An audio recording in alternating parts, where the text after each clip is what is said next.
Glória a Deus. O Evangelho segundo São Lucas, capítulo 14, versículos de 28 a 30, diz assim, da Sagrada Escritura: Pois qual de vocês, pretendendo construir uma torre, diga no seu lugar, uma torre, não se assenta primeiro para calcular a despesa e verificar se tem meios para a concluir? Versículo 29. Para não acontecer que, tendo lançado os alicerces e não podendo terminar a construção, todos os que a virem zombem dele, dizendo: este homem começou a construir e não pôde acabar. Vamos orar. Querido Deus e Pai, lida está a Sagrada Escritura. Fala ao nosso coração, meu Deus, fala com esses homens e mulheres que já estão acostumados aqui a ouvir palavras maravilhosas e tremendas, porque eu conheço esses irmãos que ministram sempre aqui. Peço que o Senhor mais uma vez venha calar a minha voz, a minha garganta, e venha falar ao coração dos teus filhos com a tua voz, Espírito Santo. Fala ao nosso coração. Amém. E graças a Deus, sentemos. Glória a Deus. Queridos amigos, chegando um casal ali atrás de amigos. Querido irmão, tudo bem? Paz. Queridos irmãos, a palavra amanhã, que é o assunto que eu quero trazer, eu quero pensar no amanhã, pastor. Como disse no início, estou sonhando no início deste ano com um amanhã abençoado. Um amanhã onde eu possa sorrir, onde eu possa olhar para os filhos e a palavra amanhã, ela vem de uma palavra latina que é ad manhana. Ad manhana. Que é uma palavra que é oriunda daqueles primeiros instantes do dia, aquela primeira luz do dia. E a gente tem um pouquinho de dificuldade de entender esta palavra. Por quê? Porque a sociedade mudou demais e a gente mudou demais. Nós temos hoje, inclusive eu tenho membros da minha igreja que dormem sempre entre 3 e 4 da manhã, acorda 10, 10 e meia e pega no trabalho entre 11 e meia e meio-dia, e trabalha até 8, 9 e chega em casa, faz as suas rotinas e estuda para um concurso até 3, 4 da manhã, e essa é a rotina de vida dele. Tem outros amigos que trabalham com Uber ou 99, por exemplo, e que dizem que em algumas localidades do Rio de Janeiro o valor que recebe para trabalhar à noite é maior do que de dia. Então eles trocam a noite pelo dia. E hoje só é possível isso por conta da luz elétrica que a gente tem. Só que quando o sagrado texto da Bíblia foi escrito, essa modernidade não existia ainda. Então a gente precisa sempre, inclusive os historiadores dizem que essa é uma das coisas mais difíceis de se fazer quando se prega, onde inclusive grande parte dos pregadores escorregam, que é no anacronismo, que é tentar explicar uma realidade do passado com conceitos da atualidade, quando os textos do passado precisam ser explicados e lidos e entendidos com a luz do seu tempo e aplicados na nossa realidade, mas entendidos E a exegese feita a partir da realidade de quando foi escrito. E quando foi escrito esse texto, não existia luz elétrica. Então o amanhã para essa gente, o dia para essa gente, era algo que começava quando a luz do sol acordava aquelas pessoas. A psicologia hoje, inclusive, afirma que a gente sente falta dessa luz do raiar do dia, pastor Mateus. De que muitos dos problemas de insônia e de depressão e de dificuldades de ansiedade que nossa sociedade tem é porque nós acordamos tarde demais. Essa gente não tinha esse problema, eles trabalhavam muito entre 5 e 6 da manhã. Inclusive, quando eu era mais novo e passei um mês no interior do Espírito Santo, na roça, lá eles tinham essa rotina, e eu lembro bem de como era essa rotina. Eles acordavam por volta de 4 da manhã, antes do sol nascer, tomavam um café com o sol nascendo, almoçavam 9h30, lá onde eu passei. Alguns estão balançando a cabeça, alguém já deve ter vivido essa experiência, deve ter conhecido já passeando, né, pelos interiores aí do Espírito Santo, de Minas Gerais, enfim, do Rio de Janeiro mesmo.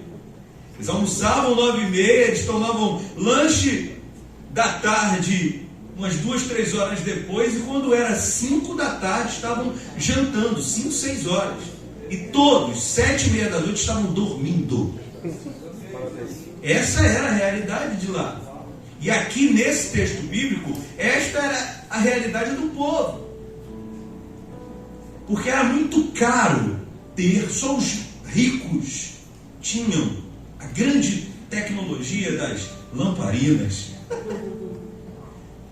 O combustível para se ter isso era caro demais. Então, era muito óbvio de que para que o dia deles rendessem, eles precisavam levantar quando o sol estava raiando. E aí, no mundo latino antigo, na Roma antiga, nasce essa expressão, o amanhã, que é vinculado com esses primeiros instantes do dia, quando o dia nasce. E essa palavra amanhã, ela é para nós muito valiosa. Essa palavra amanhã, ela carrega um peso para nós de futuro, de o amanhã. Eu vim hoje declarar aqui para você e para as tuas famílias que 2023 vai ser para a gente, em nome de Jesus, um amanhã abençoado, uma manhã de sorrisos, uma manhã de boas recordações para a gente contar. Só que esse amanhã, irmãos, segundo o texto que a gente leu, ele é pesado também. Porque, diferente do que alguns pregadores afirmam hoje, que pregam um evangelho, pastores, querido pastor, onde parece que se exclui a possibilidade da perda, da dor, da lágrima, da dificuldade, do processo. Esse texto, ele não está falando somente sobre alegrias. Esse texto também está falando do peso que esse amanhã nos traz.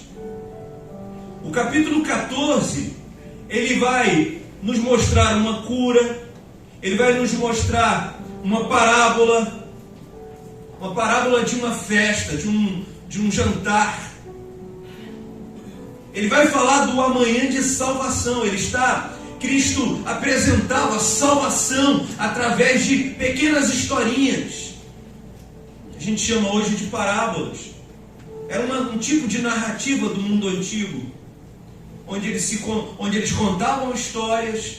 Alguns discutem, inclusive, se essas histórias eram verídicas ou eram histórias, fábulas inventadas. por Cristo, o fato não muda. O fato é que essas histórias eram usadas para explicar conceitos e ideias. E o conceito aqui, através da parábola da ceia ou do banquete, era que o amanhã daquelas pessoas, segundo as palavras do nosso Salvador, era um amanhã de salvação. Um amanhã com salvação. Esse é o contexto do capítulo. E numa fala que, para um leitor distraído, parece que muda de assunto. Não há uma mudança de assunto. Aqui, esse trechinho que eu li, é a conclusão do assunto. Amanhã é uma manhã de salvação. E ele conclui dizendo que o amanhã, ele é pesado. Porque construir uma torre, irmãos, neste tempo aqui, construir uma torre hoje já deve ser uma coisa complexa, pastor. Mas construir uma torre nesta época aqui era uma façanha de engenharia da época, da arquitetura da época. Uma casa sobre uma casa, algo complicado de fazer. E aqui, queridos irmãos, ele fala, antes de vocês começarem a fazer essa torre, sentem, se assentem, ou seja, não façam de qualquer jeito. Porque em pé, gente, geralmente a gente resolve, mas quando a gente quer resolver uma coisa no detalhe, o que a gente faz? A gente senta para fazer com calma, pensando, meditando. E a conclusão inevitável é: o amanhã é pesado. A salvação em Cristo é gratuita, mas a vida de um discípulo em Cristo é pesada e é árdua. A construção dessa torre, então, é a construção da minha e da tua vida. É a construção da nossa vida como discípulos de Cristo. O que eu aprendo aqui é que o amanhã, repleto de salvação, pastor, é um amanhã construído com muito suor, com muitas lágrimas, e é pesado, meu irmão e minha irmã. É uma coisa pesada, é uma coisa difícil de ser construída. Por isso, cada dia mais cresce o mar de desviados da igreja, das igrejas. Por quê? Porque construir a vida de discípulo é algo pesado, é algo difícil. Como diriam os meus parentes, é algo para cabra macho. É difícil, meus irmãos. A certeza que eu tenho é que é pesado demais construir torres, pastor. É pesado, meus irmãos. Então, quem está dizendo para vocês que está profetizando e orando por um futuro abençoado é alguém que sabe o que é o peso de colocar tijolinho por tijolinho, embolso por embolso, andar por andar, porque torre é isso. Você constrói um andar, aí você tem que ter toda uma arquitetura, toda uma engenharia, todo um custo para construir o segundo, o terceiro, o quarto. É pesado. Ainda assim, Jesus fala para a gente nessa noite: ei, meu irmão, não desiste, senta e começa a calcular, em nome de Jesus. Começa a calcular em nome de Jesus. Em primeiro lugar, então, o amanhã é pesado. Em segundo lugar, o amanhã precisa ser calculado, sonhado. Alguns colocam no papel metas, propósitos. Outros colocam na nuvem. Outros criam um grupo. Eu conheço esposo e esposa que criam um grupo em particular para as metas do ano. Crie metas, sente, calcule, sonhe. Senta com teu esposo, senta com a sua esposa, senta com a tua família. Lideranças da igreja, senta com o teu grupo e calcula o ano de 2023 e creia, Deus é com o teu cálculo. Ele é com o teu projetar, Ele é com o teu sonho. Até porque, meus irmãos, esse calcular, ele é tão importante na nossa vida, que esse calcular pode evitar algumas vergonhas.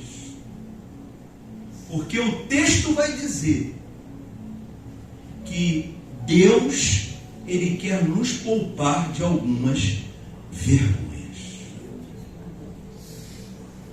Por que alguns casamentos são fadados ao erro? Por que algumas sociedades são fadadas à quebra? Por quê? Porque na hora de calcular, não foi feito com calma, não se sentou. Deus está falando aqui comigo e contigo. Senta com essa pessoa que se ama para calcular.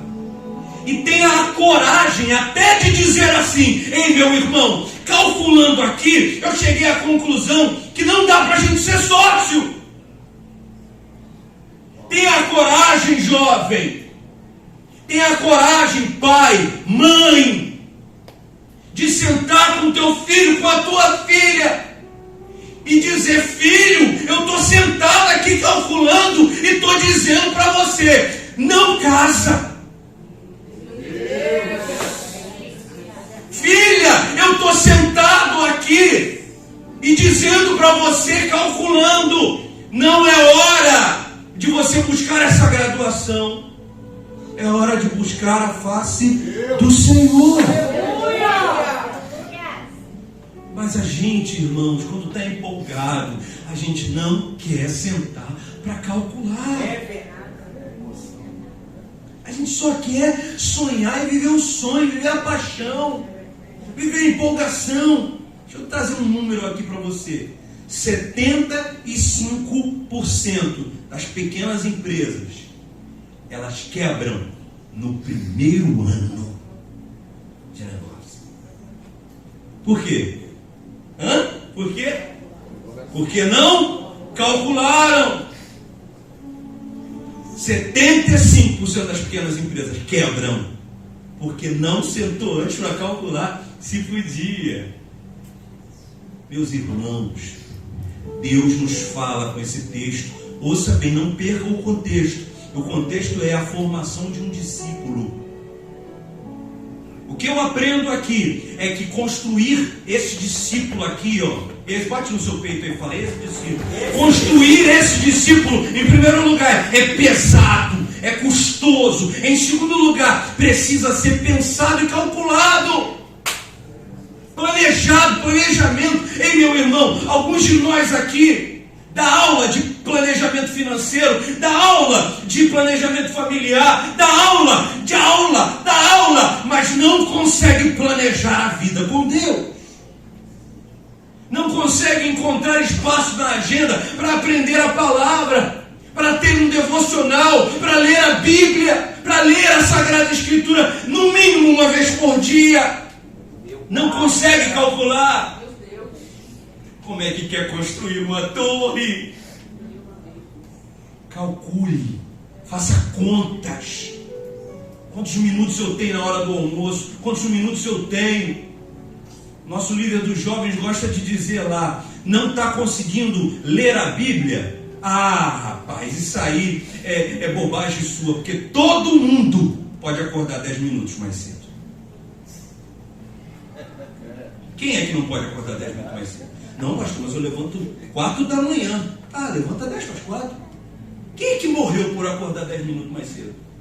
Ah, pastor, aquela hora, eu gosto de botar o relógio, pastor, para despertar 10 minutos antes da hora de levantar, pastor, para ter aquela sensação do cochilo.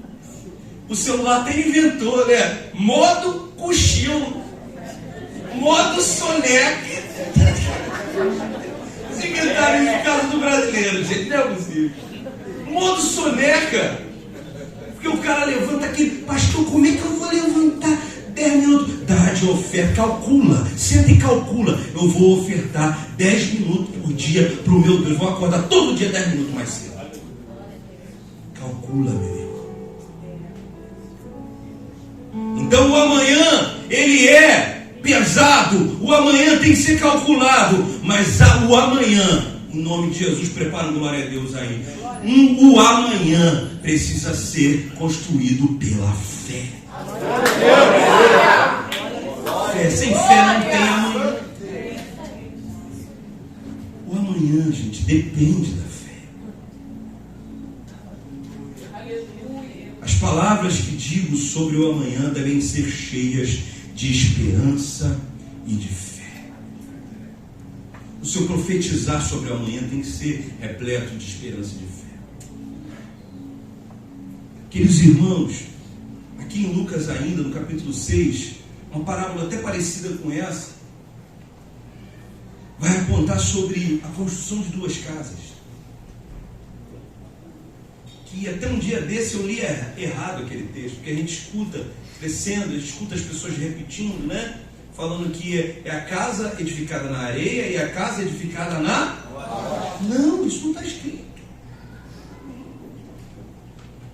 É a casa edificada na areia e a casa edificada também na areia. As duas são na areia. Só que o texto de Lucas, porque como se lê esses textos sinóticos?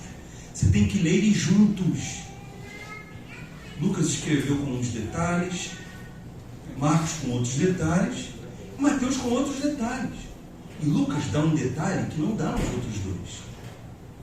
Ele diz que as 2 casas foram construídas na areia, na terra. Uma caiu, porque foi construída só na areia. E a outra, eles cavaram até encontrar a rocha. Rocha não se encontra e para construir a casa, rocha se encontra cavando. Amém ou não? Guarda essa aí no seu coração. 2023 é o ano de você cavar. 2023 é ano de você procurar. Antes de construir, como é que faz isso? Calculando. Como é que se faz isso com o joelho dobrado? Como é que se faz isso jejuando? Como é que o arquiteto, como é que o engenheiro, como é que o pedreiro cava? Ele cava com esforço. A gente está fazendo agora lá na nossa igreja, pastor, agora um novo anexo ao prédio auxiliar de trás da igreja, onde tem a nossa escolinha. A gente vai ganhar mais 1, 2, 3, 4 salas e a expansão do nosso terraço, nosso espaço, a nossa cozinha, nosso espaço gourmet. E a gente precisou fazer 8 sapatas gigantescas e o alicerce já está pronto. Foi uma luta agora, esses dias, porque choveu muito. E ali no bairro Pacaembu é muito úmido, que aquilo ali era um brejo em muitos trechos, né? Passa um rio atrás, então lugares assim, com essa configuração de terra geológica, você cava e mina a água.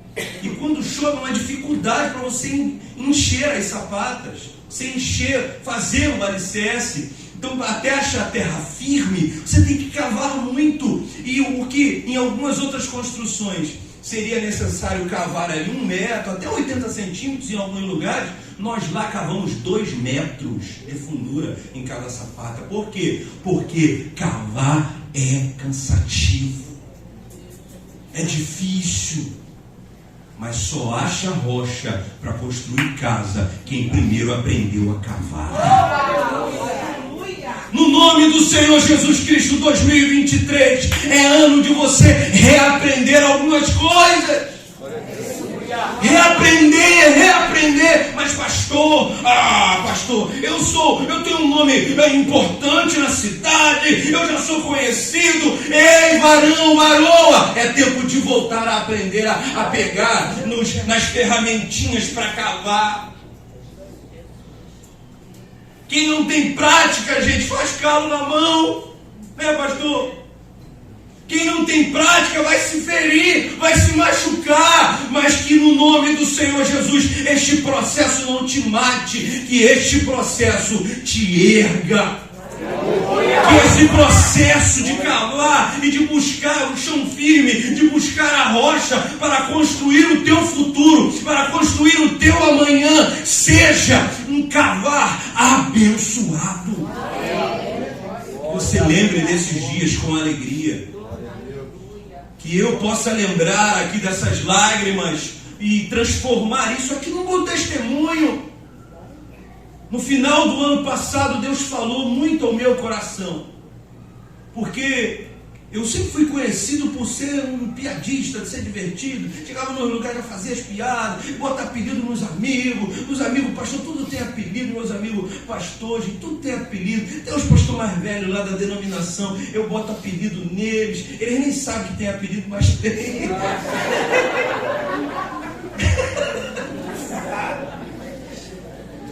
Todos eles, pastor, tem. Eles botaram em mim também, me chamaram de Mocó. Mas eu falei sem pena na oposição. Aplaudiu, vascaíno, não. Ai, gente. E aí minha esposa denunciou isso ano passado. Ela falou: amor, você está triste. Aquele Simval feliz, alegre que eu conheci, ele se perdeu em algum canto aí. Quem sabe você está aqui hoje e aquele crente lindo, abençoado, aquela casa linda de Deus, aquela casa favorita de Deus que você nasceu para ser, que você já foi, que você é, se perdeu em algum canto nessa noite. O Espírito Santo quer revitalizar isso. Nessa noite o Espírito Santo quer lembrar quem você nasceu para ser, quem você é em Deus. Mas quem somos em Deus só vai surgir se nós tivermos a humildade de voltar a aprender a cavar. Essa parábola foi para construir casa. Agora, quando se cava para se construir torre, pastor? Que é casa sobre casa, sobre casa, sobre casa. Muito mais. Diga no seu lugar: se cava muito mais.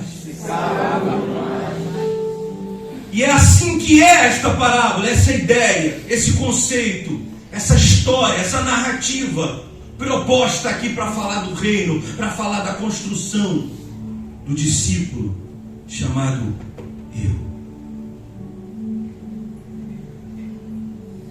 Eu quero propor nessa noite que nós precisamos aprender a orar com autoridade, a orar com esperança. Você sabe uma faceta humana? Tem coisas da nossa psique que dominam as coisas que a gente diz. Algumas coisas construídas lá na tua infância, sem teu paizinho saber, sem tua mãezinha saber, na humildade deles, construíram algumas coisas e formataram o que você é. Aí você chegou aqui e descobriu que é pesado construir a torre e que tem que calcular para construir esse discípulo que você sonha ser. A construir esse amanhã, esse 2023 que você sonha em ser um 2023 abençoado. Só que a gente se sabota, gente. E sabe quando os profissionais de psicologia pegam as nossas autossabotagens? Diz para mim aí, quando a gente fala.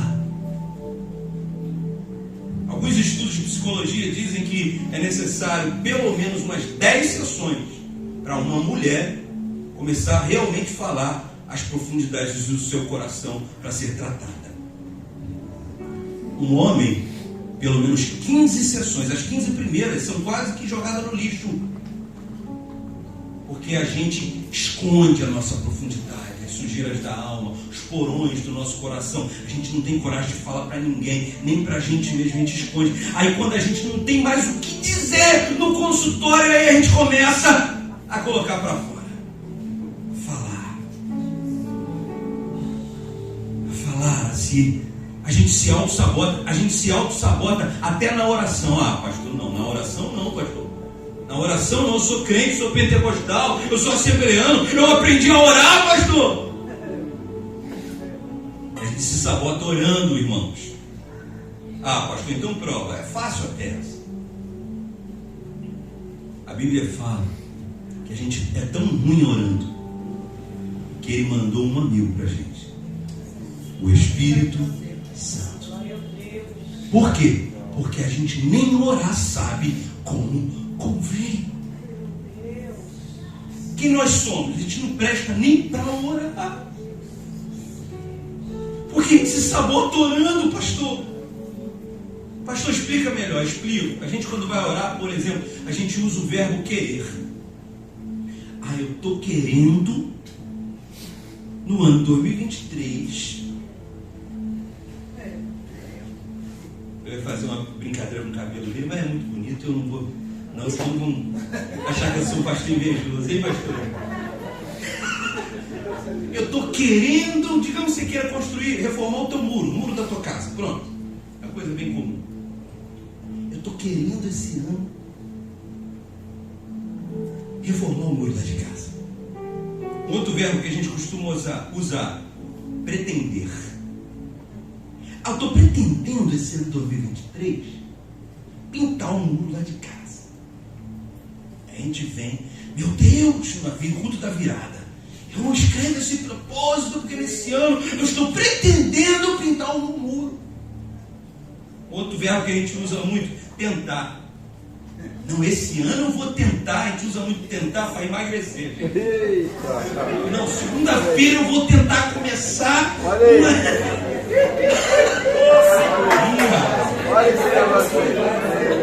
Eu senti que essa aí reverberou. Essa aí ecoou.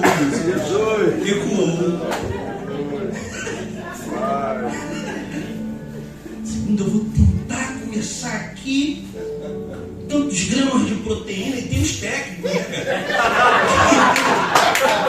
Mais de alimentação do que os nutrólogos, né? Não, tantos gramas de proteína com... Ai, meu Deus. A gente se sabota a orar, gente.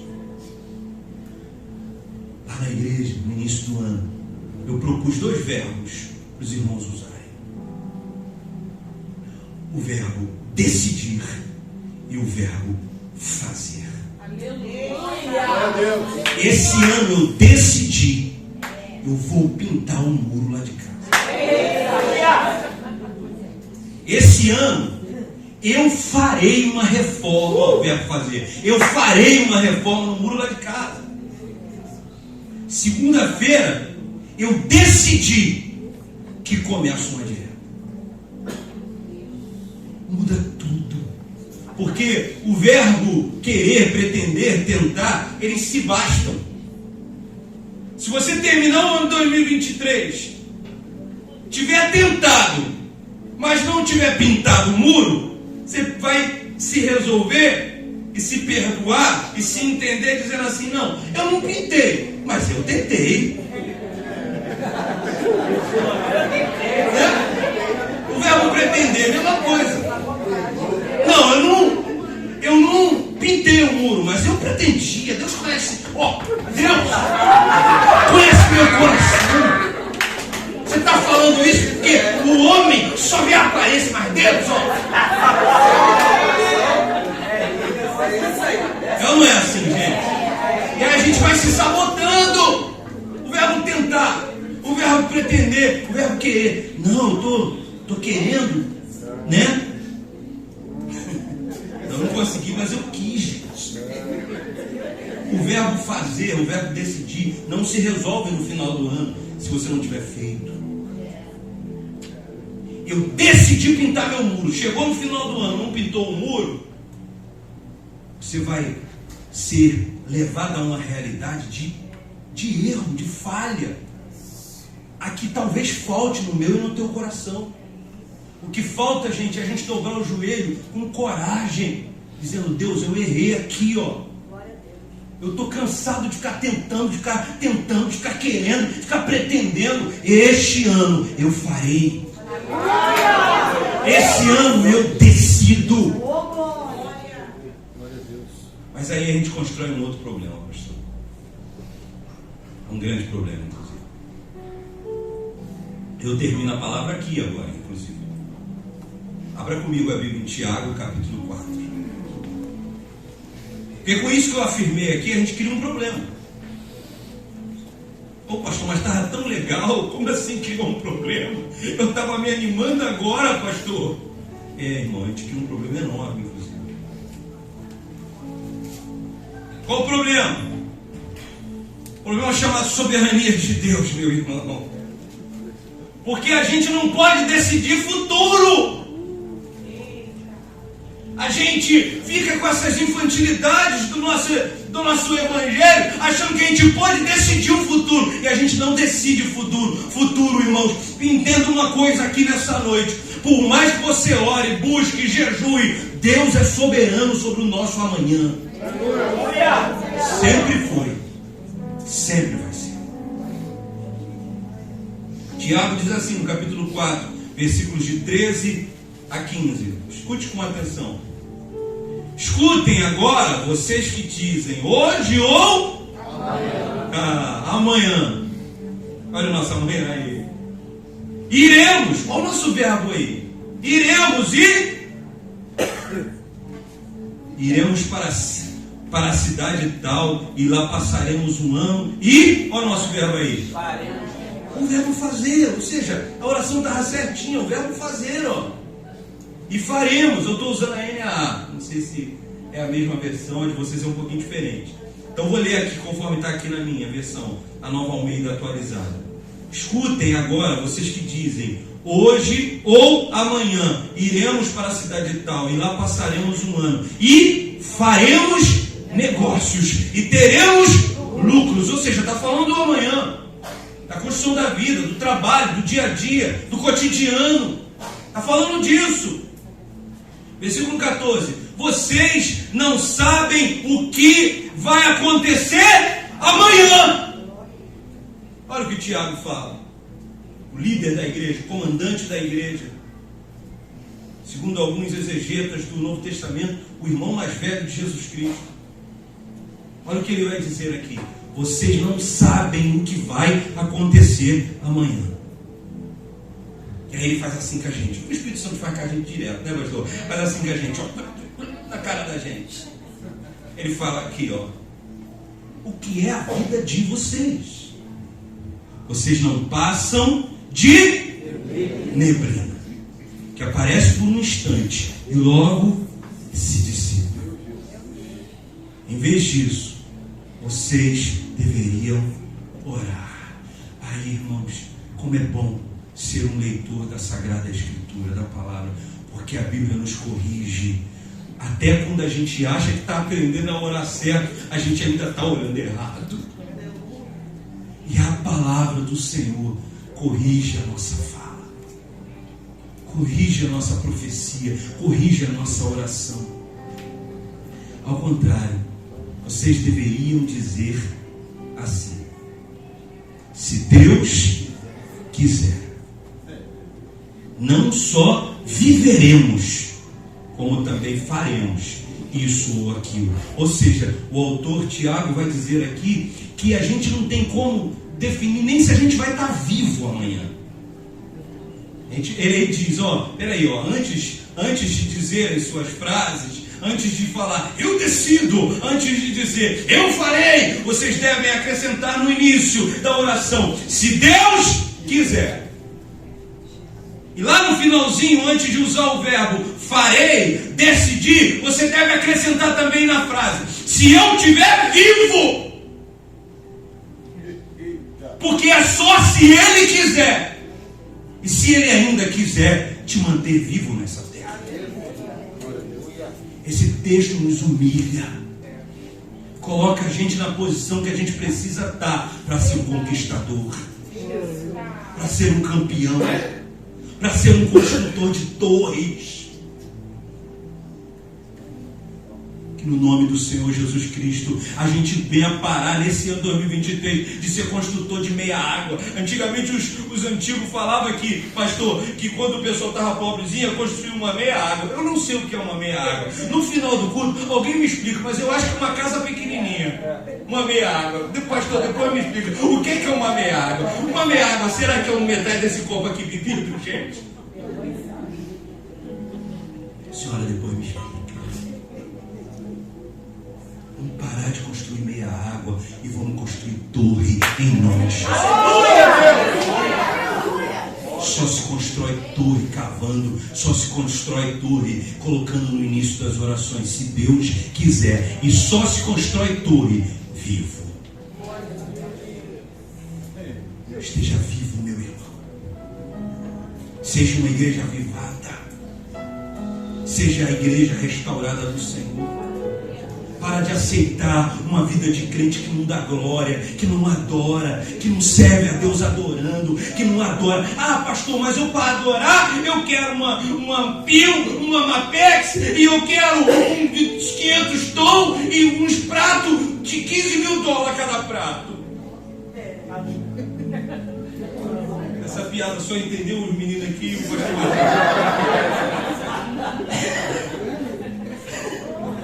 Adore a Deus com a quantidade de tom que Ele te deu. Como o prato Bronx que Deus te deu. O guitarrista está bem ali, tocando uma feia, entendeu? Glória a Deus. Glória a Deus. Eu vi. Ainda tem um cabelo bonito. Que isso? Só falta ser flamenguista, gente. Eita, é a vitória, gente. Olha aí. Certo, gente, esse vai construir torre. Que no nome do Senhor Jesus Cristo a gente pare de aceitar que a gente nasceu para construir meia água. Você nasceu para construir torre. Que essa Assembleia de Deus aqui seja, no nome do Senhor Jesus, um celeiro de construtores de torre. De casa sobre casa, edificação sobre edificação, conquista sobre conquista, mas só constrói isso, irmãos, quem cava, só constrói isso quem vê em Deus o se Ele quiser. Até isso o brasileiro estraga, pastor Mateus, porque o brasileiro ele usa o se Deus quiser como uma expressão linguística. Quando a gente fala assim, ah não, se Deus quiser, a gente usa a expressão como se Deus já quisesse. É ou não é assim? A gente não usa, quantos estão aqui e já usaram a expressão assim errada? Não, se Deus quiser, cara, se Deus quiser. Aí o pessoal, os colegas de uma outra igreja, até falavam assim, não, senhor, não, se Deus quiser, não, Deus quer o bagulho. Deus quer, pô, os caras são bons mesmo, estão mandando no querer de Deus. Se Deus quiser, é se quiser para o sim e para o não. Se Ele quiser para coisa gostosa, feliz, maravilhosa, e para coisa que também vai ser um processo doloroso, porque o querer ainda é dele. Sempre foi dele, sempre foi Ele. Ele é soberano da história. É Ele quem tem a história em suas mãos, conduzindo tudo, a história macro, a história do universo, do planeta, dos países, das nações, e as histórias micros também, a tua história individual, a história do teu casamento, a história dos teus filhos, dos teus netos. É Ele, sempre foi Ele. É o Senhor da nossa história. Então ore cavando, ore dizendo para Jesus, Jesus, se o Senhor quiser. Mas diga isso revelando o teu coração. Não diz assim, ó, se o Senhor quiser, mas eu tenho um querezinho aqui que eu estou querendo aí, Jesus. Faz o meu querer aí, Jesus. Não, é se Ele quiser mesmo. Pronto para o querer dele. E finalmente, ore vivo. Porque o texto diz: vocês não passam de neblina que aparece por um instante e logo se dissipa. Ao invés disso, deveriam dizer: se Deus quiser, não só viveremos, como faremos. Antes de fazer, você precisa estar vivo. Seja uma igreja viva, avivada. Seja um marido avivado. Ei, marido, aviva teu casamento. Aviva a vida do teu filho. Beija teu filho, cheira teu filho. Ei, mulher, cuida do teu esposo. Faz uma merenda legal para ele, gente. Faz um pastelzinho de frango com catupiry para ele, gente. E eu nem estou mandando uma merda. Oh, meu Pai. Fala, Jesus. Cuida. Aviva a tua igreja, teu trabalho. Algumas pessoas, pastor, dizem assim: meu trabalho é treva, meu trabalho é dificuldade. Mas você chega no trabalho e não está preocupado em ver as expressões faciais dos seus colegas de trabalho. Você não sabe o que a treva que ele está vivendo em casa. Quem é a esposa dele? O motorista, o que o motorista de ônibus fez com ele antes dele chegar no trabalho? O que o Uber fez com ele, o 99 fez com ele? Você não sabe. Qual a ladeira que ele mora ou não mora? Você não sabe. Aí chega lá e está com micro expressão facial terrível de uma pessoa sofrida. E você chega lá para ser mais uma treva na vida dele. Escolha ser uma bênção. Seja avivado também no seu trabalho. Seja vivo, avivado no seu trabalho. Uma pessoa abençoada, uma pessoa feliz. Escolha ser lembrado por ser um vivo, por ser um crente, por ser uma bênção. Será que todo mundo que lembra de você lembra de algo bom? Ih, pastor, agora o senhor pegou pesado. Decida ser uma bênção no ambiente que você estiver. Porque só vai estar vivo, só vai poder fazer a oração decido ou farei quem disse antes, se Deus quiser, e quem está vivo para dizer. Amém, meus irmãos? Que no ano de 2023 você viva o melhor de Deus.